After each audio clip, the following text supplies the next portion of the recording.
Okay, welcome to video 2.5 where we discuss protein tertiary structure.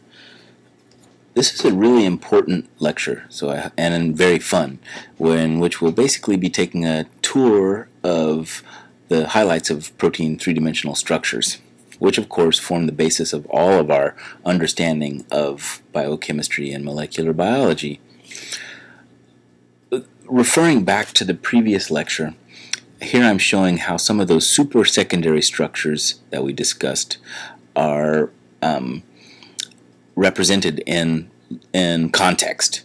So here in this basic helix loop helix protein, what we see is the helix loop helix motif that I mentioned in the previous slide, and here we see another angle on that, and this is a little foreshadowing. I haven't mentioned before the idea of the leucine zipper, but in addition, one of the helices involved in that helix loop helix motif interacts with another helix through something called a leucine zipper. So here, in actual fact, we see one helix loop helix, and there's another partner helix loop helix here in gray, and what we see is that those two interact together, right, and they form a leucine zipper or hydrophobic interactions between the two helices. So anyway, the basic helix loop helix motif represented here, but actually we're forming a dimeric beta helix loop helix in which there are larger scale interactions, which we'll discuss later as quaternary interactions. Here is in human defensin 1 is a molecule which displays that beta hairpin, an anti-parallel hairpin, remember that? Another detail to point out in this structure, this is a very short little protein, and for these very small molecules we also see something called disulfide bonds that link the structure together, so we can hold together a structure that would otherwise not hang together through covalent means by forming disulfides between two cysteine thiols. Here's that Greek key motif that I mentioned before, and I'll come back to that again. And here is triose phosphate isomerase showing us the beta alpha beta motif, in which we can assemble not the antiparallel beta strands that we saw here in human defensin 1, but parallel beta strands. Okay, so those are those super secondary structural motifs. Tertiary structures are assemblages of secondary structures and secondary structural motifs. This tour that I'm giving is broken into three sections really: alpha helical structures, beta sheet structures, and then combinations thereof. And then we might talk a little bit about some quaternary interactions after that. So I want to give you, this is really just an overview of these structural types so that you have a language to use when we're talking about protein structures as we proceed. First, alpha structures. These are helical bundles, and we've referred already to myoglobin, and we saw last time how we can look at the primary sequence of myoglobin, the amino acid sequence of myoglobin, and decide that that should be a helical protein, and in fact it is. When we look at the three-dimensional structure of the molecule, we see that it's comprised of all of these alpha helices. However, interestingly, in the case of myoglobin and in cytochrome B562 on the right, in a certain sense, the myoglobin serves as an armature for binding this thing called a prosthetic group. The prosthetic group of myoglobin is called a heme, and I've drawn a heme for you here. It doesn't matter exactly which heme this is for us. The big idea is that the protein itself, even though there are 20 amino acids available to it, is limited in terms of what kinds of chemistry it can perform, and so for certain kinds of chemistry we need to immobilize an ion, in this case iron 2, and we do that by presenting the iron to this tetraparole, this heme molecule. It's also referred to as a porphyrin, a very complicated organic aromatic structure, but itself only serving to hold that iron in place. And the iron can do a variety of things, including electron transfer chemistry, as well as, in the case of myoglobin, binding to and holding on to oxygen. So again, the idea is that in this case, at least, the protein seems to be a big extended structure for binding another kind of structure that then does the actual chemistry of the protein. So in any case, these are two alpha domain structures, or alpha helical structures. Here we have a couple of other kinds of alpha structures. Mu transposase, it doesn't matter exactly for us, for our purposes, what this is, but this is an enzyme that's involved in moving genetic material from one region of a chromosome to another. Here's GCN4, and I'm showing you this one. This is actually a very complicated structure. There's a lot happening. Let me back up and say that the secondary structural type would be the alpha helix. But in the case of GCN4, the tertiary structure doesn't really arise except in the presence of another protein. And so really we'd have to call this quaternary structure. That is a higher order structure than even tertiary structure. And it gets even more complicated. Not only do these two helices wind around together, but they also serve to bind a DNA molecule, which I've represented here. There's a lot of cool ideas here, but let's take them one at a time. So just in terms of the protein binding to DNA, we see the formation of both specific, that is, through the bases of the DNA ladder itself, and nonspecific through interactions with the sugar phosphate backbones. So specific and nonspecific interactions that allow the protein to bind directly to its ligand DNA. Okay, so there's a lot of nomenclature here, but it should make sense to you that a specific interaction with DNA would arise through that unique sequence of bases that define the sequence of the DNA, and nonspecific interactions would arise through the nonspecific repeating elements of the polymer, the sugars and the phosphates. We'll look more closely at that at the end of this lecture. The other piece of structure here that's really cool defines that quaternary structure, right? It's called a leucine zipper. And we'll see again later how there's a hydrophobic interdigitation of side chains from one helix across to the other helix. So there's a lot happening in this structure, but it's a beautiful alpha helical structure. We call it a coiled coil because it's actually forming a larger coil as the two protein molecules, the two helices, start to wind around one another. Okay, moving on to beta structures. Here's a protein that I love to show. This is green fluorescent protein derived from jellyfish. We won't go into that whole story right now. Nobel Prizes are involved, etc., etc. What I've done here in this so-called ribbon diagram is to cut away a small portion of the protein structure so that you can see the chromophore more clearly. The chromophore actually arises through the internal cyclization of the protein chain. So you can follow the trajectory of the chain here. It looks like we have a peptide bond here, and here's a tyrosine, but we have this glycine, tyrosine, threonine, and there's a cyclization step that happens, right? We form a bond between this alpha carbon and that alpha amino group of the peptide bond. What happens is we form a fairly extended pi structure, and we get a strongly absorbing molecule, and it happens to emit radiation in the green wavelengths. Now, the interesting thing about this that we'll explore later in the semester is the fact that we can tune the fluorescence wavelengths of this molecule just based on the sequence of amino acids involved in the chromophore and surrounding the chromophore as well.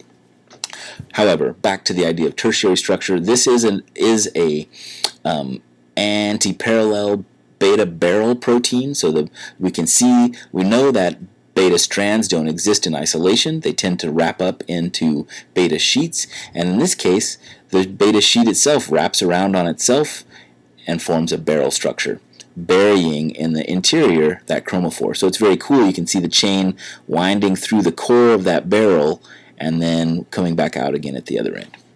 So GFP beta barrel protein. I mentioned Greek keys before. Greek key referring to a motif seen in a lot of Greek pottery and other ancient Greek artwork, and we see this sort of key structure that winds around on itself and winds itself back out again and repeats again. And so in the Greek key structure here, this is from a molecule called gamma crystallin found in the lens of the mammalian eye. We see this sort of structure, and it's actually quite complicated. But what I've tried to do in the bottom here is color code according to the structure, and what I've done here. There's a couple of points to make here. First of all, these look clearly like mirror images of one another. We see repetition of the structure at larger scales, perhaps indication of gene duplication. This is an idea that I want to plant in your mind that we're going to return to when we talk about the evolution of biological molecules. So repetition in the structure, reuse of the tools in the toolkit. But now let's return to this idea of a complicated topology. So this is a bunch of anti-parallel beta strands. It's an anti-parallel beta sheet, but it's also a sort of a beta sandwich in which the sheet seems to fold up on itself. And by color coding the individual strands and mapping them onto this much simpler simplification here, you can see how the chain winds around on itself. So the anti-parallel strand isn't as simple as a bunch of hairpins linking it together, right? We see, although we do see a hairpin here, but the end of that chain is way back here, right? And then we wind way back around to come back to a green strand. And so anyway, a very complicated topology in gamma crystalline. And maybe rather far away, you might think, from the Greek key that we see in this Greek artwork. Okay, there's also some strange ones that are worth pointing out to you. This is the so-called pentapeptide repeat protein. You get the sense that the primary sequence of the protein is highly repetitive, and it gives rise to this parallel beta barrel, which is a very interesting structure and fairly not terribly unique, but we'd say rather unusual. Now, let's look at alpha-beta proteins. Here is the TIM barrel. I've mentioned it previously. TIM stands for triose phosphate isomerase. You'll come back to triose phosphate isomerases in biochemistry 2 when you talk about carbohydrate metabolism. But for now, it's an archetypal barrel protein. We see that it is a parallel beta barrel. How do we accomplish a parallel barrel? Again, it's a much more complicated topology in which the individual strands of the barrel are linked through an alpha helix. So there's a beta alpha beta structure there. I've tried to highlight that for you. And here again too, you can see the repetition of that beta alpha beta barrel as we wind ourselves around, allowing us to construct a much larger and more complicated molecule. A couple of other alpha-beta proteins that are worth mentioning. This is a fairly common structure represented here by phosphoglycerate mutase. Sort of a sandwich, if you will, of beta strand with the bread of the sandwich being these alpha helices. I call it these open sheets because they're not wrapping around to close themselves off into a barrel. And here ferredoxin is another, so maybe open-faced beta sandwich. There's helices on one side, the beta strands on the other. This one is really worth mentioning again because of a prosthetic group.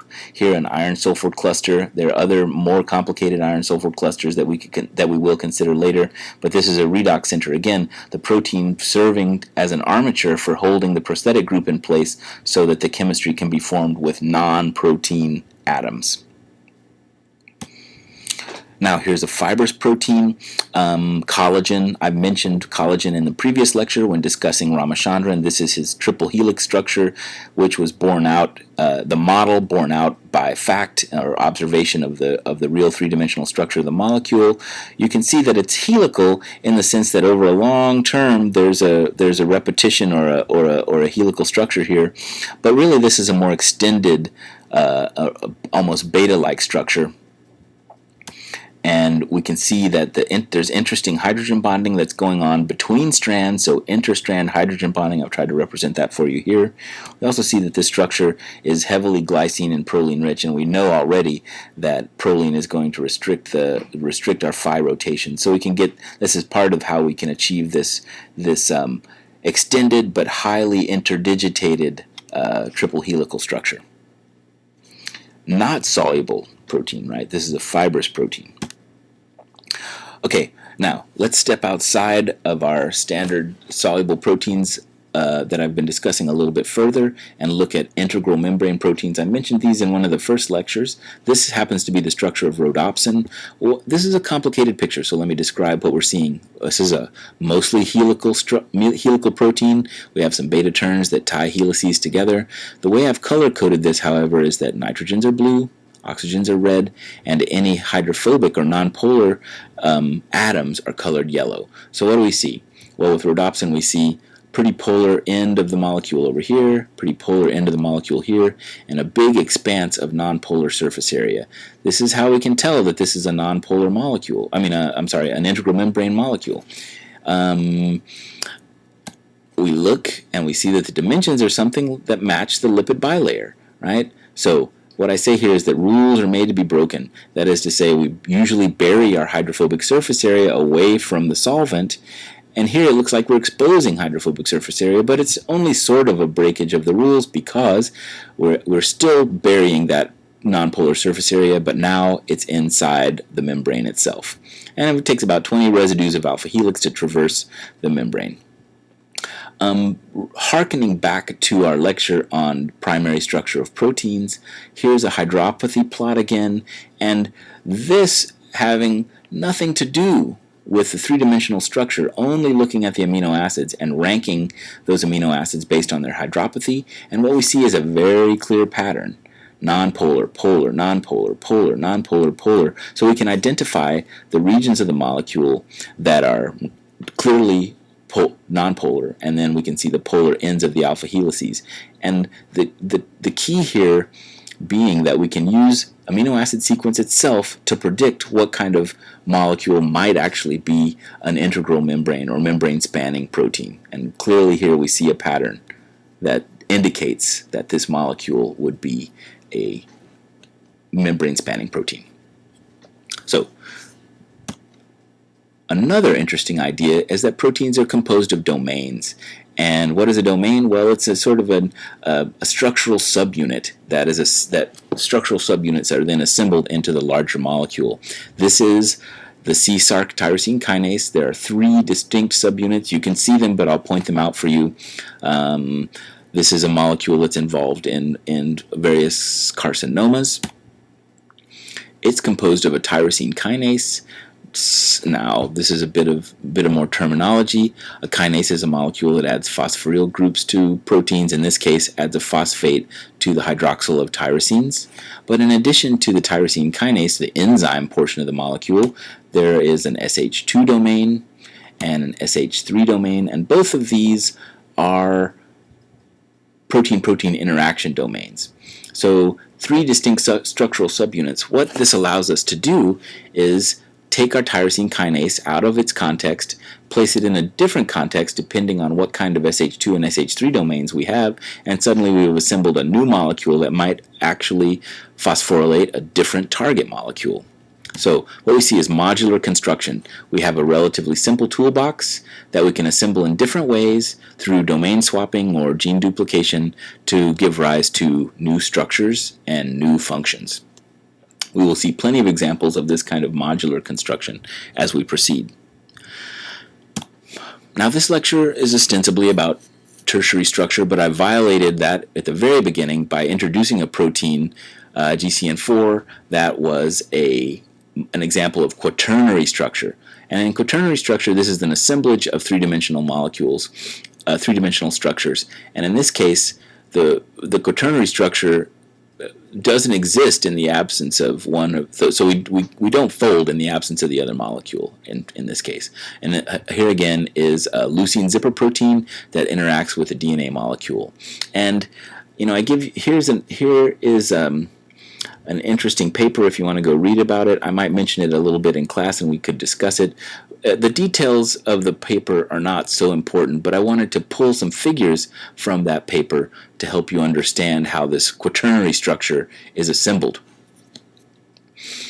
Very intimately constructed, involving both hydrophobic packing through the leucine zipper, the hydrophobic interdigitation that I mentioned earlier, and through salt bridges. Now, what's a salt bridge? A salt bridge is an ionic interaction between oppositely charged species, in this case an acid and a base. Harkening back to our understanding of the ionization state of amino acid side chains under physiological conditions. What do we have? We have an arginine, positively charged, interacting with a glutamic acid, negatively charged. So we have a series of salt bridges that are very stable, highly stabilizing, and linking across the strands. So the structure in this case is held together in a quaternary fashion by interactions that cross from one polypeptide chain to another. So that's the salt bridge part of it here, and you can see here's a lysine and a glutamic acid here, and then a glutamic acid lysine interaction here. So overall, six salt bridges holding these two helices together. But that's not all. There's also the leucine zipper. And here's the sequence again. I've taken away the salt bridges and I've highlighted the leucines, and we see that every 7 residues or so in this region of the molecule, there are leucines that form intimate hydrophobic interactions, again, across strands. So highly stabilizing interactions. If you want to read more about the details of that structure, you can look here. Again, we're taking it completely out of context. We don't care, in this case, what the DNA binding is all about or what's happening when it binds DNA. We're just looking at how we assemble that quaternary structure. But we can look more closely at protein-DNA interactions if we want. They're certainly very interesting. Taking, again, a couple of figures straight out of this paper, and I'll post this paper again for you to read if you're interested. Moving away from the leucine zipperin to the details of the protein-DNA interactions. Now, let me point out a few interesting details here. You see the interaction of this helix with the major groove of DNA. I mentioned this in one of the earlier lectures. One of the beautiful things about this major groove, minor groove structure of the DNA double helix is that sometimes we can accommodate an alpha helix perfectly into that major groove, and there are other cases where we bind it into the minor groove. But in any case, let's look at the details of what's stabilizing that interaction, and we're going to look at specific interactions now, remembering that there are also non-specific interactions that stabilize this protein. So here's the structure of the DNA that's recognized by the protein, and we see when we look at the crystal structure that this amino acid interacts directly with this cytosine through a specific hydrogen bond. Right? We can see that the DNA is donating the hydrogen bond to the carbonyl, and here we see that same amino acid interacting again, forming another hydrogen bond, and that's across to the other strand of the DNA, to this thymine. So, oops, no, come back. So, to clarify, these amidated acid side chains are really interesting because it allows us to both accept and donate a hydrogen bond, and this can be a very specific interaction with the DNA, providing for the sequence specificity of the protein. Okay, that brings us to the end of this discussion of protein tertiary and quaternary interactions. We'll finish up this series of lectures with a discussion of protein purification. Thanks. See you there.